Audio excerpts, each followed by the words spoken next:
Hello, everybody. Thanks for joining us for another episode of AyAyAyAi. Ahai! Yeah, but thank you for joining us for AyAyAyAi.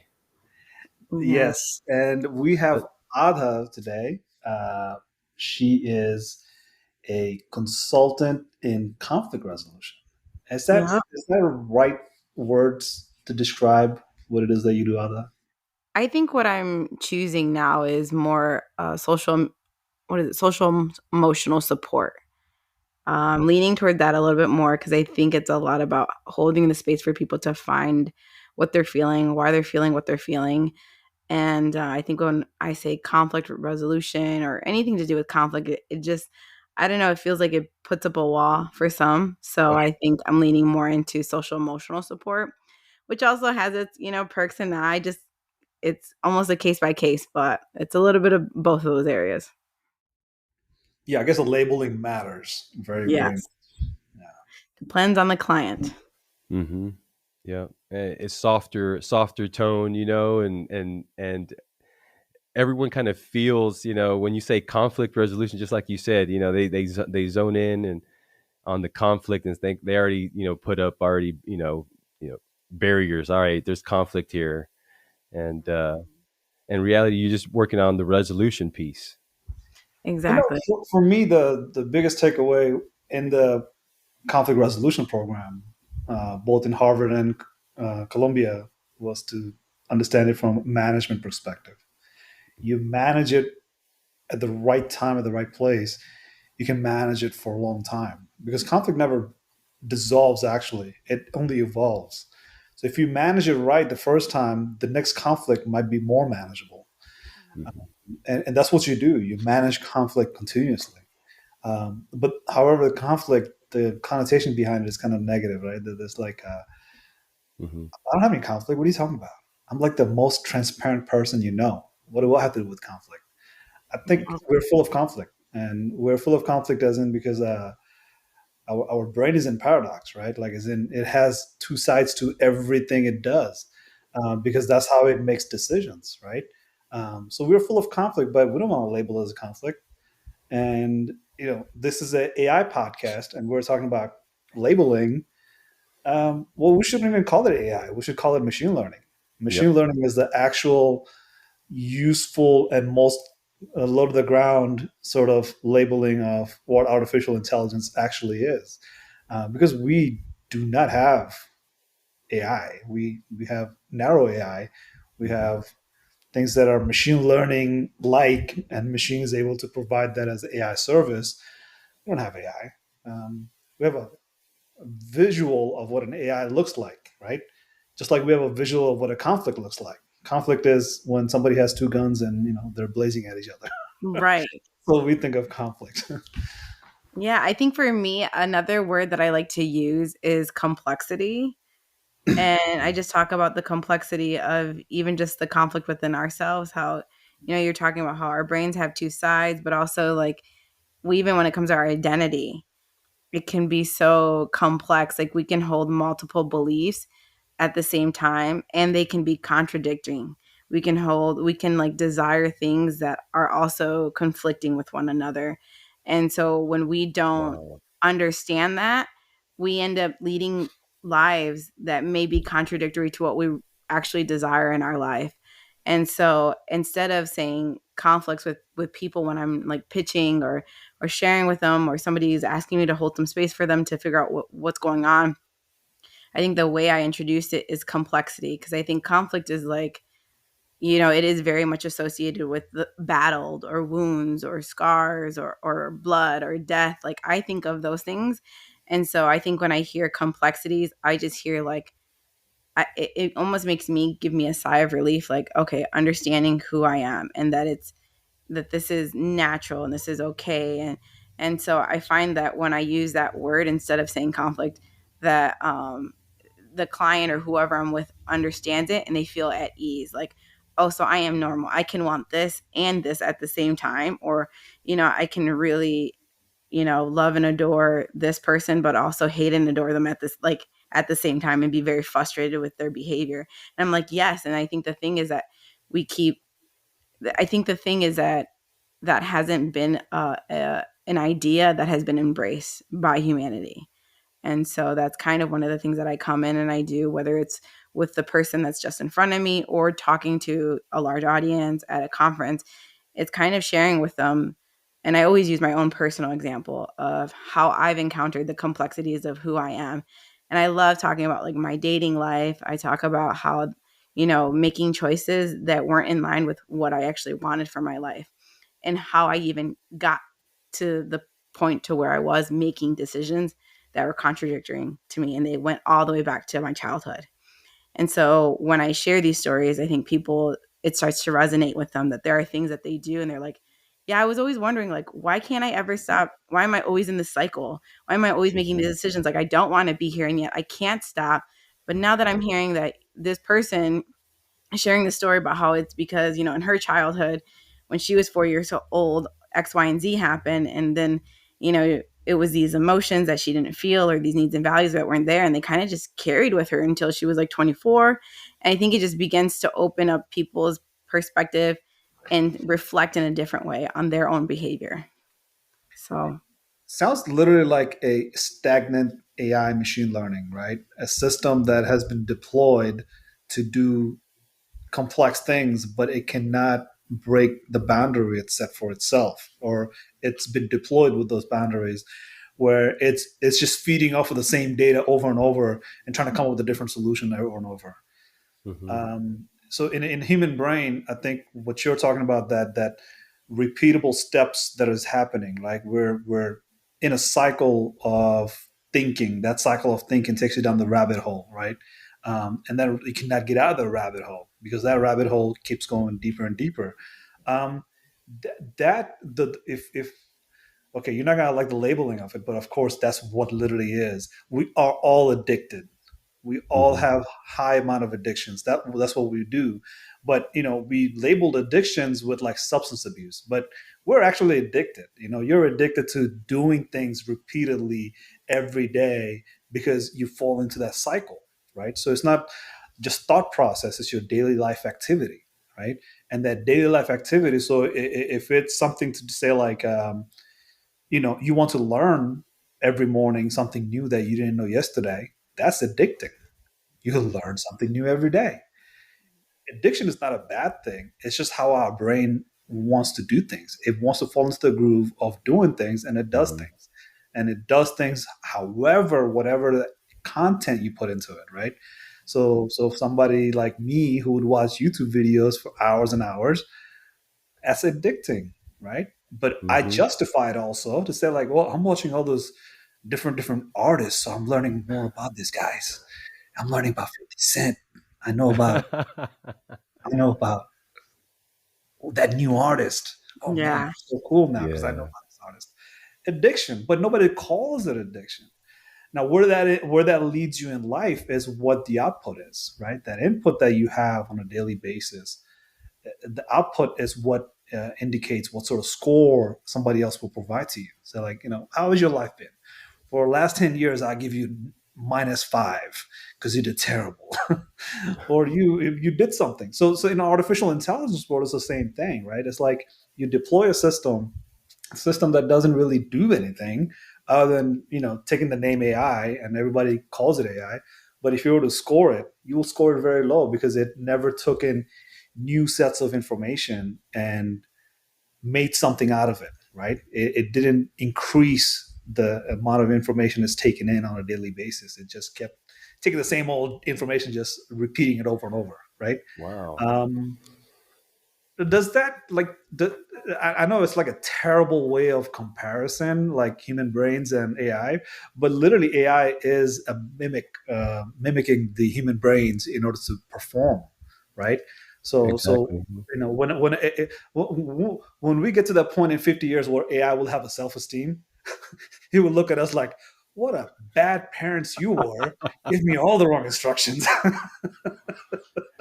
Yeah, I mean, I've seen where originally, I mean, that was the thought, right? Is to get software to act like a human. That's AI, right? To be able to process. And the only way, not the only way, but the way they started about that was to say we got to mimic the brain and see if we could process things closest to the brain now.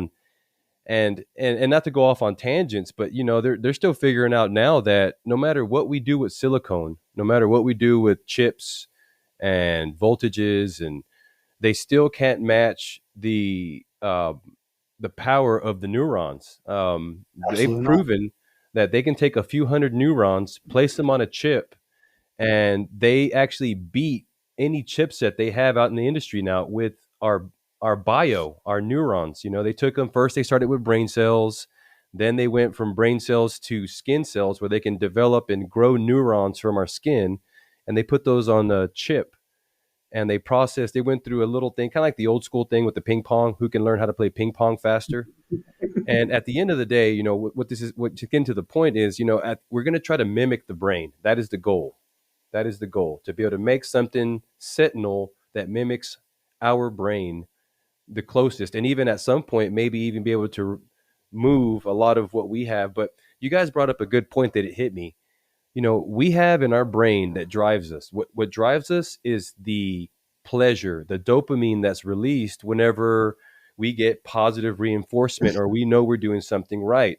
The negative is, in conflict resolution is if you're not getting that dopamine, you're going to be upset. You're going to be on the other side of the conversation. And so at some point, when is it that a computer, an AI, will be able to benefit or have a dopamine release? Because I've heard of all these different ways of getting inputs and outputs, but what drives us as humans is that positive reinforcement to learn. And then being human, we have emotions. That stuff I don't think we'll get to yet, but there's a lot of things still that needs to be developed over time. And one is, how is a robot going to feel good?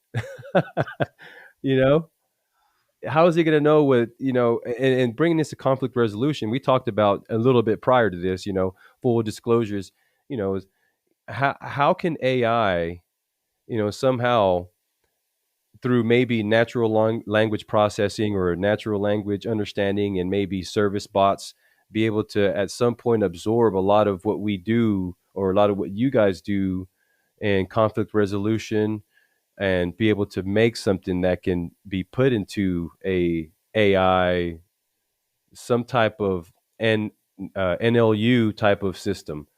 Do you think that's something that could be happening in the future? Do you think that's something that's possible? Or do you think that's something that is short because of the fact that there is no emotion in a robot or Yeah, AI? I think the keywords that I'm thinking of, like, how do you incentivize a machine to do better, right? Like, it's like a Exactly. telling a kid, like, how do you incentivize a child to learn so that way it goes in single route of becoming something that you as an observer would want them, right? So like an observer would say, I have this experience in life and this is what I think is good is, so I'm going to tell a kid how to be that good, right? And there's nothing wrong with what like example earlier I used, that you listen to 50 Cent all day long, but if you do listen to 50 Cent and you end up doing something good in life because you came to that point because of some input, and you became Mother Teresa because you listened to 50 Cent all day long. Nothing's wrong with that. You just came about it in a hidden layers that we're not exposed to yet, right? Because the input comes in and goes through a hidden layer, and that's how the output comes out, right? Hidden layer is where all the complexity lies. So that complexity, where you're feeding that complexity some input, and then output comes out, and whatever the output comes out, if it's bad, it's up to you to call it bad. Nobody else can call it. I mean, no, excuse me. Let me take that back. You call it bad because your life experience will call it bad. But somebody else was like, this is genius. I love this output, right? It's a matter of preference. So if you're building a robot, how do you incentivize it? That will come eventually over time. But for now, it's like we have the input, we can build a complexity. But that complexity, the fear is that complexity, if we give it this intuition to go full mode self survival skill sets, right? To say like, go learn more, right? The input that I put you in is just a starter point. You have to go find other inputs and put that into the hidden layer and turn the complexity into a whole nother complexity level. right? I start you off in level 10, you're going to be in level 100 by the time you get all the inputs. And then, you create your own self survival mode. Do whatever it takes for you to survive. And that goes back to those statements that Isaac Asimov have, which is that a robot should never harm a human being and should never harm a human being, should always protect a human being at its cost, as in like the robot will have to, you know like Terminator, right? Arnold Schwarzenegger, right? Like he has to terminate itself in order to protect the humans. This kind of framework is what's important when you develop a robot for whatever cause you want to build it for in the future. But the thing is, like, complexity is in the hidden layer. Like when you build that, do you give it the self intuition to go out there and find those inputs and create itself in a way that is out of our control now, right? It's like a raging kid that is like, go find all the alcohol in the world and be drunk all the time, do all the self-destructive things. We never put that on the framework saying don't drink alcohol, right? Don't be an alcoholic. We never set those frameworks into their complexity and the hidden layer. I try my best to answer that. I know I went on a tangent as well, but this is what we do in this show. We tangent all the time. So, Ada, what do you think a decision tree could be made with something that could like be able to handle or do what somewhat what you do? Do you think a decision tree, like what decision trees are? Yeah. Basically, and that can be used to kind of direct where an AI or machine language is going to respond. But I think there's just the soft skills that I think that the AIs are just going to take a while to catch up on. But what do you think? I mean, do you see that being a possibility? I don't know. Part of me, I think I'm just like hearing this conversation, and I, a part of me is I think that there could be decision trees, that we can have general ones. But, even in the work that I do, every conversation I have is co created with that person. And so that in itself just speaks to how unique each individual is. And I don't think that we can really capture that, because then we're really duplicating each and every person in an AI form. And I just think that that's such a big task. And I don't know if we have enough resources. I don't know if that's what we were intended to do. Like, what is the need that gets met by even having AI for each individual so that we can determine the decisions? Because I think that when I think about AI, so my work is divided, a lot of my conversations are divided into 4 phases. We talk about the human experience, and it's what happens, what are we feeling, like what's the interpretation, and now what are you going to do? And when I think about AI in this conversation, the things that I've heard so far, it sounds like a lot of it is like, what is going on? So now what do we do? And we're really jumping over these 2 middle stages, which is like, what's the Mm, feeling? What's the emotion? What are the interpretation? What are we thinking? What is the need? What is the value? And this is the humanity aspect. This is what makes human beings so unique. And so I'm not sure that I would even want to come into contact with an AI who was capable of this. You know Just what I'm imagine it. saying? Yeah, exactly. Yeah. Like, I literally in this conversation, I thought like, Lord Jesus, please let me be dead if we ever do that. Like, I don't want to be here if that's ever capable, because as it is, we as human beings, we tell each other and we think that it is a like a common, what is it? I don't remember what the correct term is, but we think that like an all-knowing truth between humanity is that it is bad to kill another human being. But we right. have so many other topics that we're still debating on that. What Yeah. about war? What about abortion? What about like all these other things, and we can't even agree about? And yet here we are. Do we want to give, or do we want to think about the potential of, creating these other systems or this AI who then could potentially have emotions or needs, or could feel pleasure, or talk about rewards, or have, what was some of the other things that we were saying, um like what will, like, have the possibility for gratification when they do, I don't know, determine a decision or something.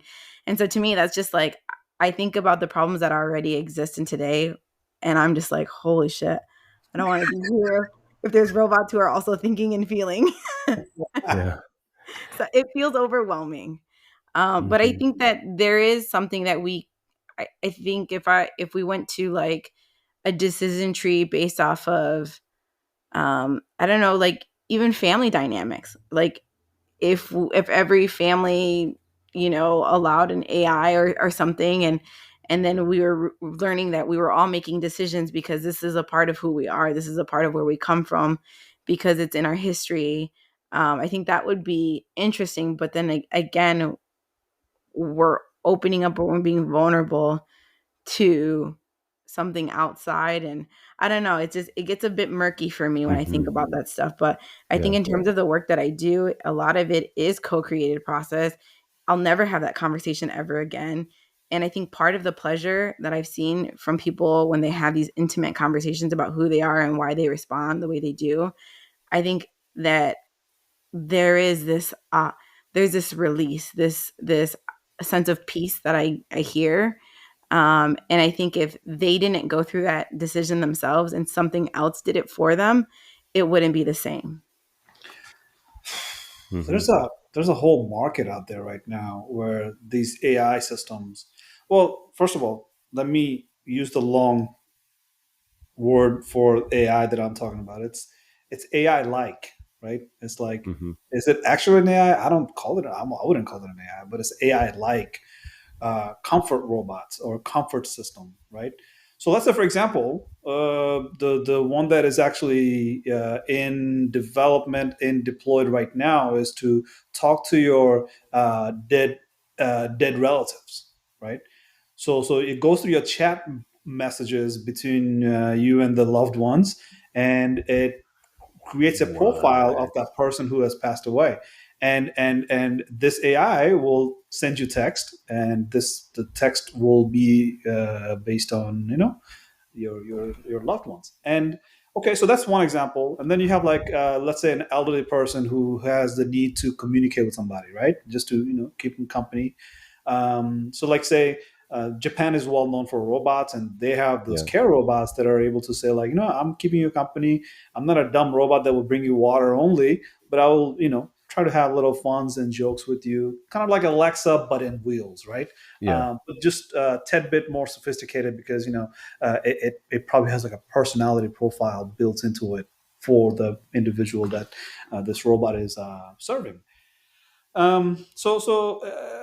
As far as the AI, taking care of people, taking care of people's emotional needs, the market is ginormous. I mean, this is worldwide, because we have a society that is just not within the 50 states. We have a society worldwide that is suffering from loneliness, right? Mhm. A lot of mental anxiety, Depression. Mhm. depressions, and just and there's good reasons behind it, because we are going through a phase where we are no longer at the cusp of in a bad war again every 2 years, 10 years, 5 years. And I say that with like historical perspective. We used to go through lots of wars.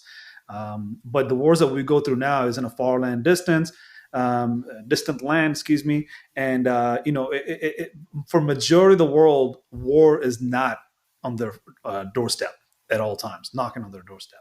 It has lots of Mhm. movements, but it's not as bad as it used to be. And I say that with the confidence of Steven Pinker, who wrote a book about Better Angel, and said like, whatever the violence we had, it's decreasing in size. So what's happening with that is that like we are actually detaching from each other, because we're no longer at war. So why do we unite anyway? Right now, I get to go in my corner, sit down with my gadget, and do what it is that I do with my gadget.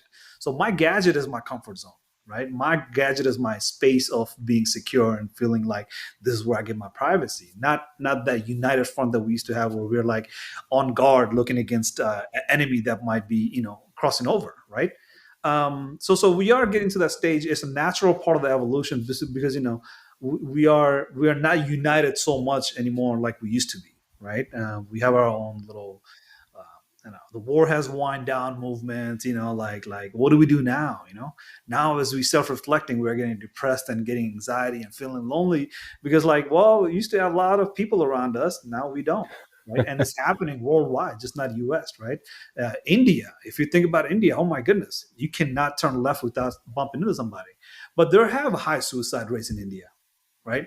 And it's amongst teenagers and people of working age that should be paying taxes, right? High suicide rates because the society is changing. The emotional states and emotional needs in society is changing, and the gadgets are interjecting in between that, right? That's what's keeping the bond between us alive, right? That social media to how do you interact with the majority of the people? You interact through a screen, right?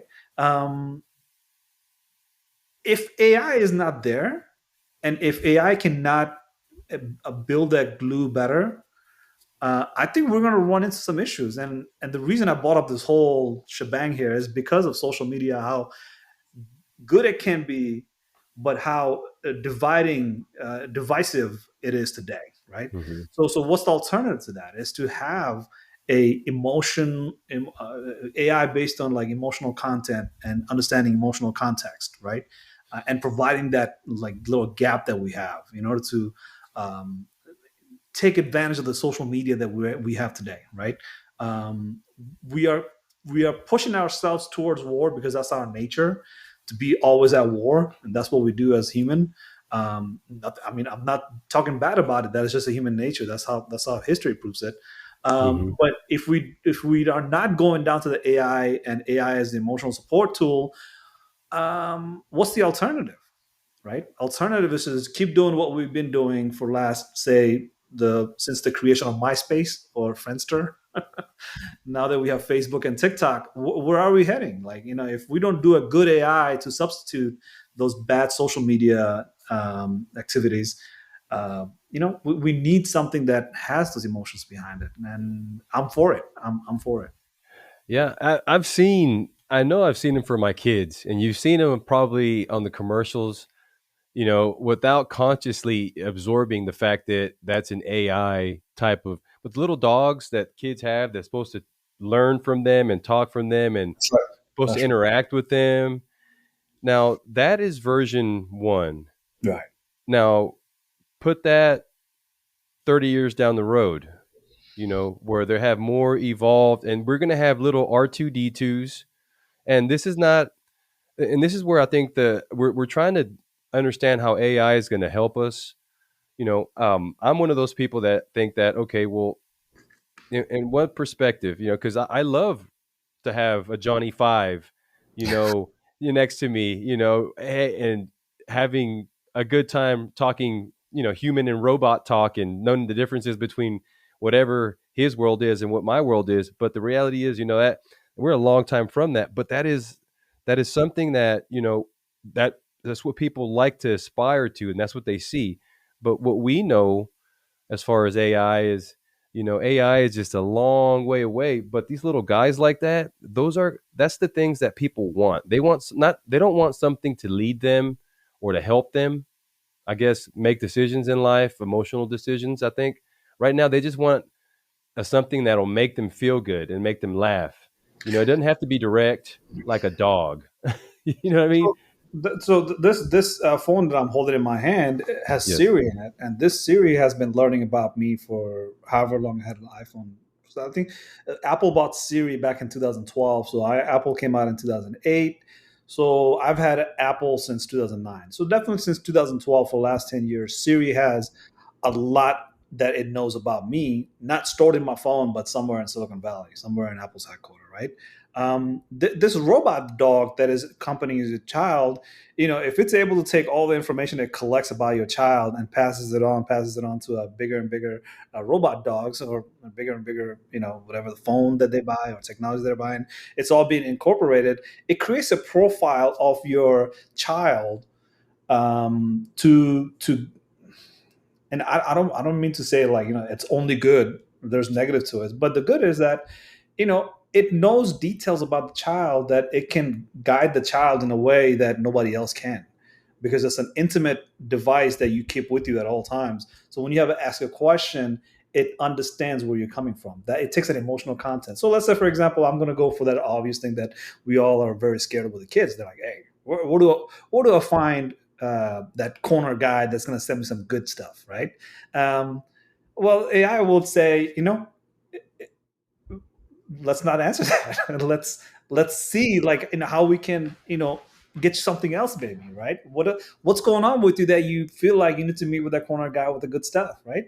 um I think those are the things that we're looking at today, not because I'm coming up with it fictionally, but because Siri and Alexa already exist. Siri and Alexa knows so much about us, and it knows our patterns of behaviors, our needs, and understanding how we communicate. Not because we're talking in Siri, we're asking Siri, but all the activities we have on our phone, our browsing history, our text, the system is actually reading it. Like, no matter how we want to believe it, that Apple is keeping it private and only keeping it in our phone, that's not the case. It is going back to Apple, and Apple is collecting all this data about us and giving us, like, scores and creating a profile for us. And the terminology for it, like, I think Adah mentioned that, who do I want another version of me? It's called digital twin, right? This digital twin, what they're supposed to do is they're supposed to augment you. So instead of you doing everything manually, or you're saying everything you have to say using your um, vocabulary, maybe say, like, you have a limited amount of vocabulary, but AI can explain it better for you, right? So those digital twins can do a better job for you without you actually doing it for them. Good example of that digital twin would be to say a customs agent. A customs agent does repeatable work over and over. And how do we create a digital twin of a customs agent who can say, like, I need 100 agents, but I only got 5. Can I create 95? Can I hire 95 more? I don't even know where to find them. I don't even know how to train them. We don't have that many customs agents in the border, right? So, let's not call it border patrol. These are customs agents, just like checking for the papers, right? Somebody comes with a passport and they're like, okay, this is a fake passport. A human eye can catch that, but how do we put a system in it, and the system is able to detect that fake passport, right? So digital twins are real in lots of these repeatable, redundant type of tasks. But, like, as you can tell with Siri and so many other tools that we have that are not emotionally adaptive yet, they have to adapt in order for them to be effective, to help us, like, go through life as it is happening, right? Other mentioned, uh, the experience, and then the last stage, out of the 4 stages, the last stage is like, what do you do about it now, right? That's a decision piece. And then the middle, you have something sort of like a content and a context, right? Because you experience something, you have a content, but if you don't have a context behind it, you are making the bad decisions. Because if you have all you have is historical information and content, and then you just make decisions, right? You're not taking the context into place. And I think we can talk about context all day long, but that's what's happening a lot in our society. We get fired up off of the content. We don't really think of the context, right? It's happening a lot. I would say, like, there's a lot of people talking about, like, that's taken out of context, right? It's true, because a lot of things are not considered for the Mm-hmm. context of it. They just Yeah. say the content is like a dog whistle. Somebody hears it, they get fired up right away, right? Not taking into the consideration, like, let's slow down, let's think about it, let our system two in our brain kick in, so we can take in some context behind that content. Humans, yes, that's what we do. We identify, we label, and we make decisions. System that we're trying to develop with machine learning, it does the same. It's just that it probably will go through lots of trials and errors in order for it to get to a point of, like, at least be acceptable, right? And then after it's acceptable, then we have to go through the process of, like, okay, now how do we integrate that as a safe product, Yeah. I mean, do you think you'd ever enjoy having like C3PO, like somebody next to you as you go through your presentations, and someone just assisting you in what you did? Could you see that? See, C3PO could speak multiple languages.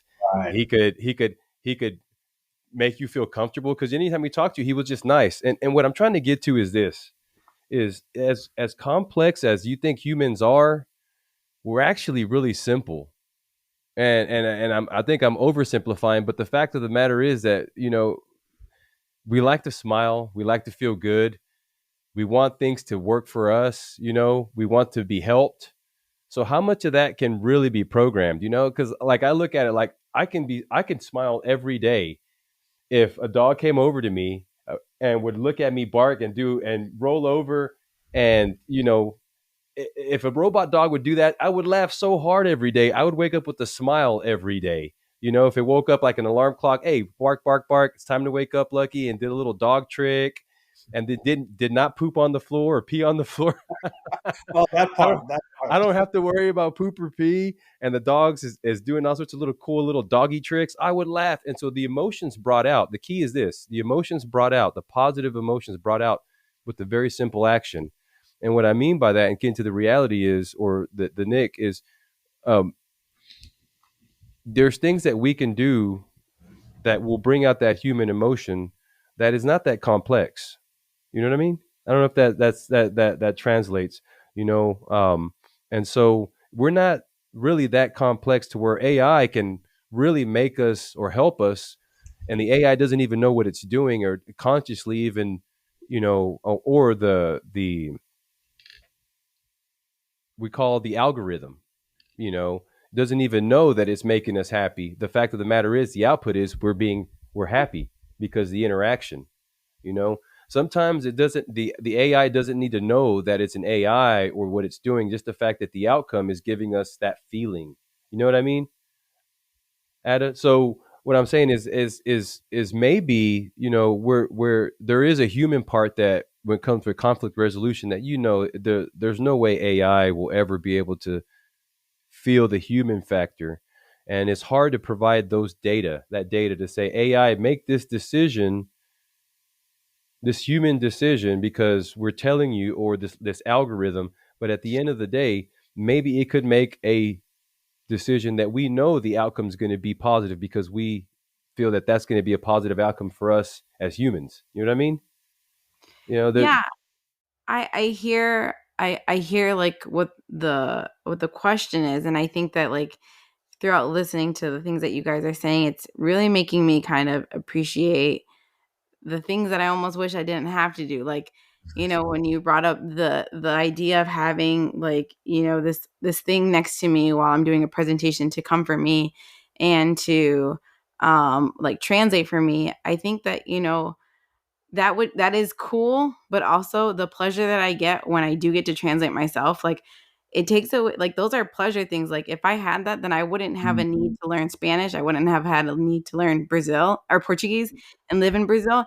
And those things have brought so many blessings to me. I mean, it has been difficult moments, but also like those are the things that make me feel alive. And, it's the same thing with the dog. Like, I think, yes, it would be so beautiful to not have to clean like poop and pee, but also like it's a part of the human experience. And at one point, I just kind of had to ask myself, like, when is the lines are blurred between reality and fantasy? Like, see if you mentioned, this bot that you can text who reads all of the previous text messages between you and a loved one, and now it comes in, and for me, I'm just like, how realistic are we being? Like, then we're losing ourselves, we're losing reality, we're losing touch with what's real, and then we wonder why we don't feel connected, why we feel alone.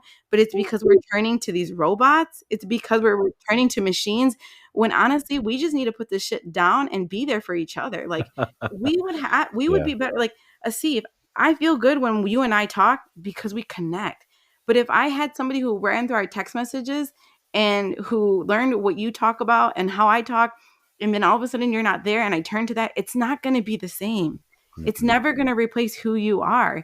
And I think that we are relying on technology to satisfy us, to bring us that happiness. And the thing is, I think we know what happiness is when we also know what sadness is. When we also know what loss is. We know how to live when we know the Mm-hmm. realities of death. But if we're constantly like preventing ourselves from experiencing loss, I don't think we're being very realistic, and we're living in an illusion. And I think Mm-hmm. that is a dangerous trap to fall in, because then what even are we on here for? What is our purpose in life if it's not to be with others, if it's not to hold somebody's hand? And I think there was another thing that you had mentioned about the digital twin, and how the digital twin, like, it would know better languages than me. And I'll tell you, one of the joys, I'm dating somebody for like the first time, like a good person. And And it's so incredible because there's a lot of words that he knows that I don't know. And one of the things that we have is like he'll say something and I'll just Google it right there and then. And when we're texting, I have to Google things because he's about 7, 8 years older than me. So there are references that he says that I don't know. And so I Google them. And it's become this joke now that he will say something and he'll be like, he'll send me the Google reference right then and there. And and I think that that's like the AI that we're looking for, is that he Yeah. gets to know me. And when we're Yeah. relying on a robot to do that, it would rob me of this opportunity to have this connection with this other human being who Mhm. didn't know me, but yet is showing me his love for me by getting to know me. Like, hey, yeah, like I probably said something and it went over your head. So here it is. And those are little acts of love that make me excited, that give me happiness. But he also Mhm. drives me crazy. He also drives me crazy when he doesn't do certain things or when he doesn't understand me. We have this thing where I say, I think we hear the same words, but we define them differently. Connection for me means something and it doesn't for you. But the joy and the intimacy that we get in exploring, well, what does it mean to you today? What does it mean to me today? And those are Mhm. things that AI, like, I don't know and I don't want to know, because I think that having a human being who goes on this journey, that's a part of like life. That's what makes it so beautiful for me, is cleaning up the poop, is like of the dog, of even a human beings. Like 2 weeks, the past 2 weeks, I've been Yeah. working with like severely autistic kids, and one of Okay. them was nonverbal, and it was like learning how to Oh. speak her language. And Mhm. if we got an AI, and I'm pretty sure an AI could do it like super fast, faster than me, because I think that they could read her body. I think like whatever machine we're talking about could read the body of her and understand it. But there was something so special, and I will always cherish that week where I got to be with her, because I got to learn how to use only 2 words. And I even wrote a rap. Like I took Kanye's 2 word song and I Oh. rewrote it to like fit her. And it was just the most beautiful experience. But like I I think that, yeah, we can build something that could have helped her, that could relate to her, but it would also be robbing me of an opportunity to like Be human. realize, yeah, be human, like Yeah. compassion, practice empathy, practice mercy, grace, all of these different things that right now I don't know what's going on in the world. I don't listen to the news, but man, I'm Mhm. so full of love. Also, I mean, I was exhausted. I was drained. I think by the end of the 2 weeks, I was telling everybody I'm broken. I'm broke because Yeah. I was so tired. I'd never worked that much in my life. But now I know, like, I'm excited to have kids. I'm excited to have, to be there to hold something. And I used to be scared about cleaning diapers, but now I'm just like, I did this for this girl who wasn't even my daughter. I got 2 kids right here. You can change diapers all day. Yeah, he's got plenty of kids. He'll loan them out to you. Plenty of diapers for you He's ready. Just he's stock still in them. the baby making phase. Well, Yeah. So just imagine if, okay, that natural language processing, if it read all the chat messages between, I'm just going to give you an example, between my mom and myself.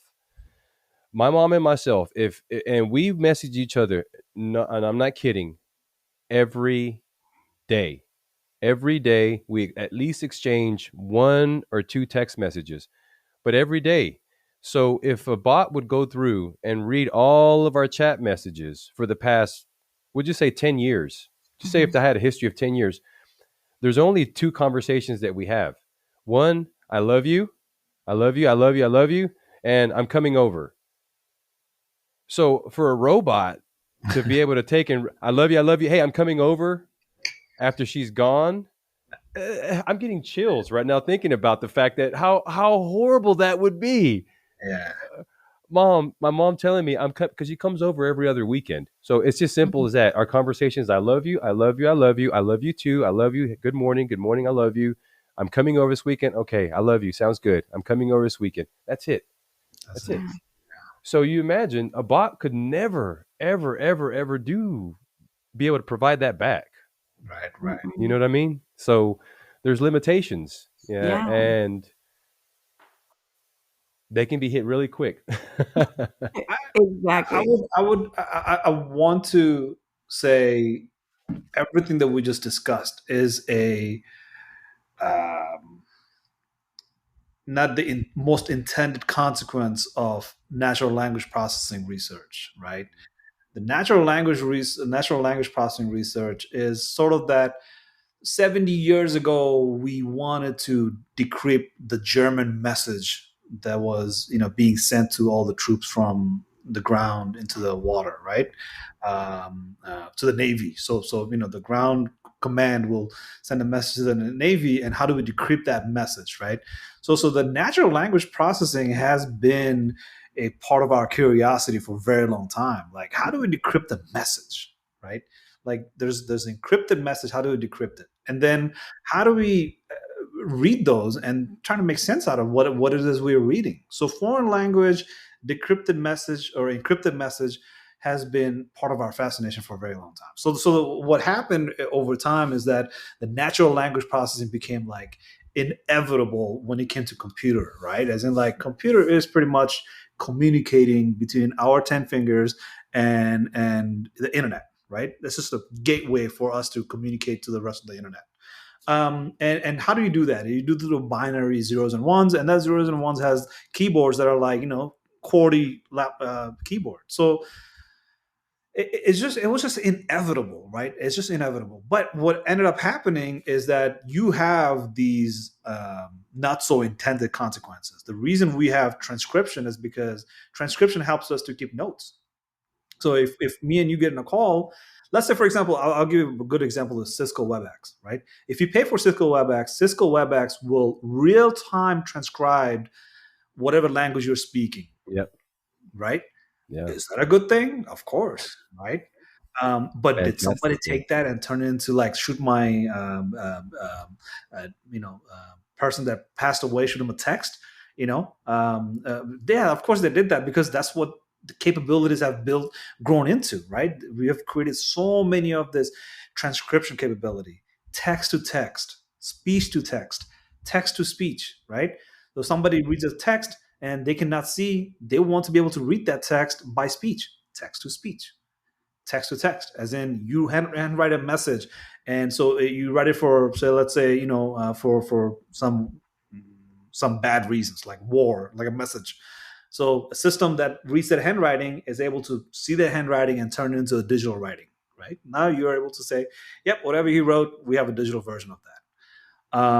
And that's text to text, and then text to speech. You got the point here that the transcript and all these language processing has tremendous benefits behind it, and these unintended consequences, like unintended consequences, like things that are just pushing it to the edge. But more it pushes it to the edge, it blows up that need for that communications, as in, like, okay, you speak Chinese Mandarin, I got the content of it, but there's no context behind it. Now we have to push for that context. Now we have to push that boundary to say, like, if you speak Chinese Mandarin, what's that context you speaking it at? Because if you're speaking in a friendly term and I think you're being belligerent, it's, of course, my natural inability to translate that as a friendly conversation, right? Arabic language, you hear it, if you don't understand it, it might sound like something that you don't want to, listen to for too long. But it's poetic as F. Like Persian language, very poetic. They speak like literally they're writing poems, right? And then when they joke, we're not gonna understand that joke, because no AI ever can, translate those jokes, right? Because certain jokes are very culturally dug in, right? It's like, they understand it, we might not, It's right? like a It's double entendre. yeah. Multiple So meanings to it. yeah, it just has so many language needs to move forward, right? Say, for example, the international conflict. See, look at, like, what will happen if we were having this real-time transcriptions, right? And what if there's an avatar, right? Avatar that is capturing our actual emotions, right? So as you're speaking, that avatar is expressing the emotions that, is culturally appropriate for the other person. We're not there yet, but we're almost there, because the avatar and the virtual reality that Ada mentioned earlier, Meta is all in. The Facebook is all into that. They're like, we're going to turn this world into virtual reality. Human connections, we don't even care. I mean, excuse me, I don't want to put anything into Mark Zuckerberg's mouth here, but, like, for him, that's the kind of world that he envisions. Envisions that, it's good, it's good, but I don't want it to be like, something dystopian. I want it to be like a utopian version of it, right? So these language things like virtual reality encapsulated with the avatar, an avatar that speaks in a one language, but you're hearing in your language. But as you're hearing that language, you see the avatar expressing the emotions very well. And emotions like with this body language are very important because body language in my culture is different than the body culture in other cultures, right? So I'm just gonna stop right there because I I think the intention behind it was good, right? It's just that things are happening now where it's pushing the boundary, and it's pushing the boundary towards like, you get pushed on this side, somebody is stretching it on that side too. Yeah, absolutely. And I think that that's what we're always going to have when we have humanity like involved. Right. Because as it is, I'm not very good. I'll be the first to admit, and I'm not very good with my boundaries. I have to constantly check myself, reevaluate what are my needs and values. Why do I do this? Why do I need to go to bed at this time? When I don't go to bed at this time, I feel X, Y, and Z. And so, like, if me as an individual struggle with my own boundaries, then if I create something on a like macro level, of course there's going to be struggles when it comes to boundaries. And I think that that's like the part where, I just get curious when humanity wants to like go beyond themselves, and yet all the work that we're putting in to create and to develop this other thing, and yet are we putting that same effort into our own individual self? Like, we're talking about our emotions, we're talking about being there or getting to know and being present, and yet are we doing this with ourselves? Am I practicing what I'm preaching, or am I just like expecting to create something that can do what I can't do because I don't even want to do the work on me? And I think that that's the thing that I get curious about, because listening, even when we think about like what you were sharing, Lucky, about your mom with the text messages, like it's only one or two conversations coming over and I love you. And yet if anything ever happened, and I know this like with my parents, if anything ever happens, I'm to a point to where even if I don't have them nearby, I can close my eyes and it's like I can almost hear what they would say. Mhm. And and I don't need to do those things. And the same thing with like a lot of visual. So my dad is a pastor, and we are like not like any other typical church. Like we do a lot of visualizations, we do a lot of meditations, and we're dealing with real issues. And I think one of the things that my dad has taught me, which is so cool, I think it's cooler than anything virtual realm, and it's a go before you go. If there's a situation, a conversation, a person, whatever, that I am nervous about, that I actually have fear that maybe even causing me to have an upset stomach about, I can close my eyes and I can go to it and have it, whatever it is, before I even have it. And so, like, one of my favorite stories that I have about this is like, I flew to Mexico to go meet a guy who I'd never met. Crazy. I know I'm that way. And I remember like thinking about, what do I want it to be like when I see him at the airport? What do I want to feel? And I did it 3 times, and each time I would like visualize me seeing him and just come down to tears. And I was like, God, like, why am I crying? Like, what is going on here?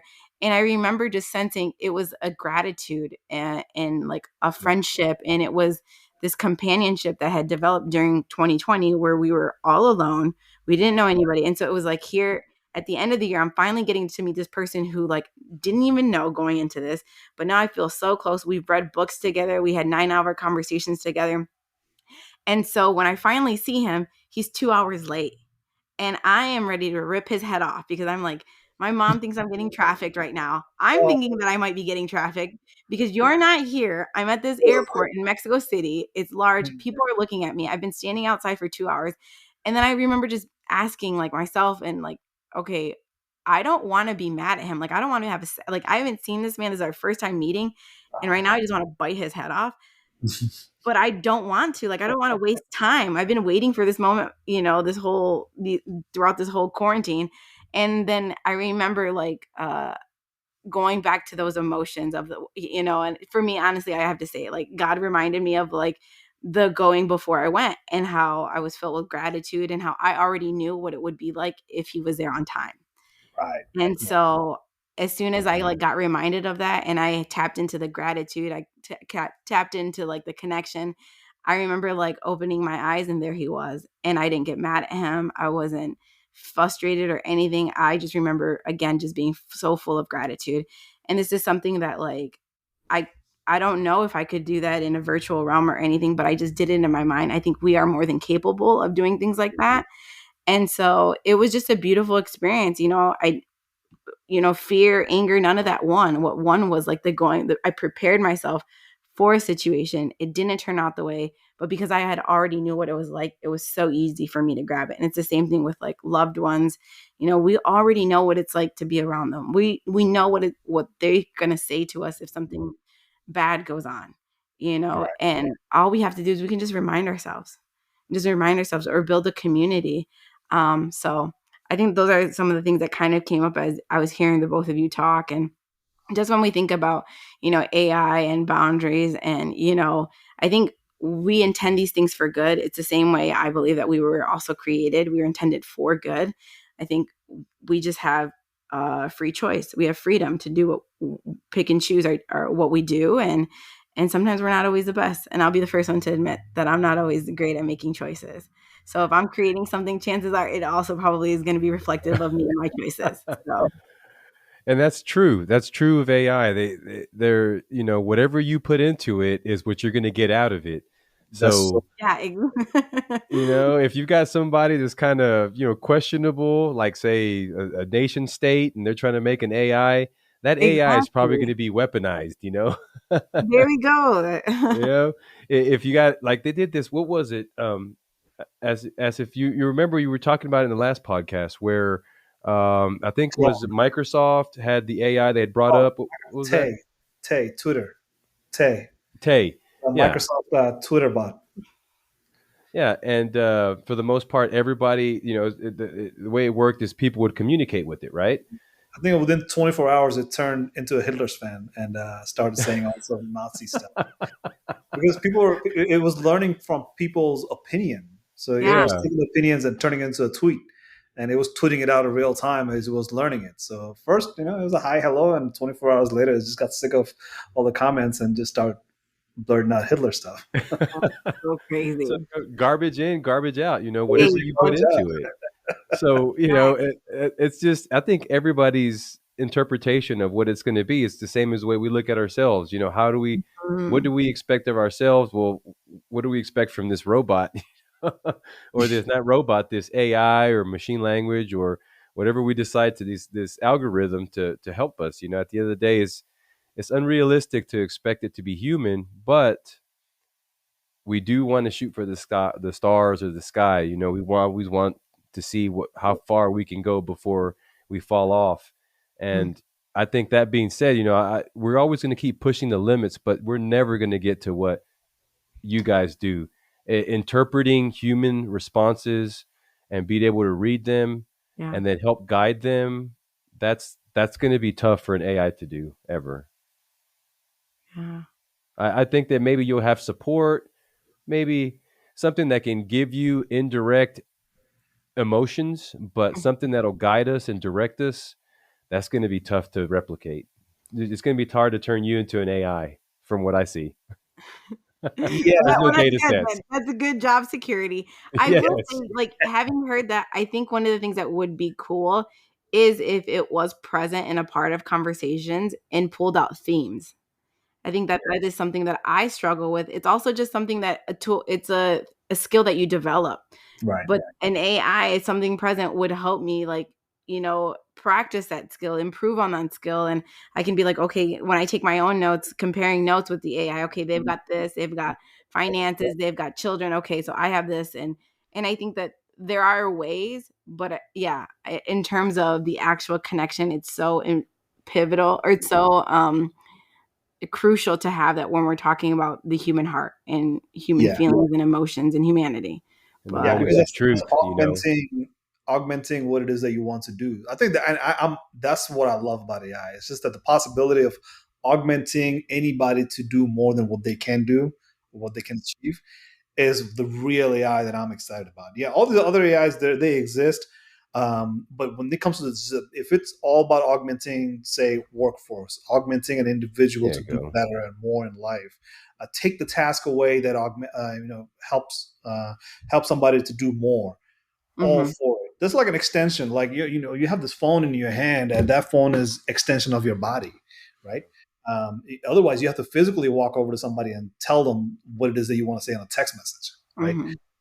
So this is part of your extension of your body. How about we augment ourselves using an artificial intelligence or machine learning technology, and do good for others, not just for ourselves? And I think that's what it comes down to. But with that, I am just super hyped right now to say, ay, ay, ay, ay, ay, ay, because it's Adam's turn to say, ay, ay, ay, ay, and call this an end. Yeah, that's a good one. Yeah, I'm with you. I can't even do it because you got me on that I one. know. You caught me off guard. Ay. Oh my god. All right, Ada, your turn. Oh my god. I feel so nervous now. Come on. You know? I know you can do better than that, but we're gonna let Oh this my one gosh. go. Yes, thank you. Read it out, right? The first one, you can replay the first one over again. I approve that Hey, one. Hey, we're well, just thank gonna you. fill it in. We're gonna fill it Yeah. in with like like another I. We're gonna be like Yes, paste it in the sound bite. that's perfect. You have my permission. Take the first I'm gonna one have and the clip from Google and just add it in there. This is Yeah. Ada.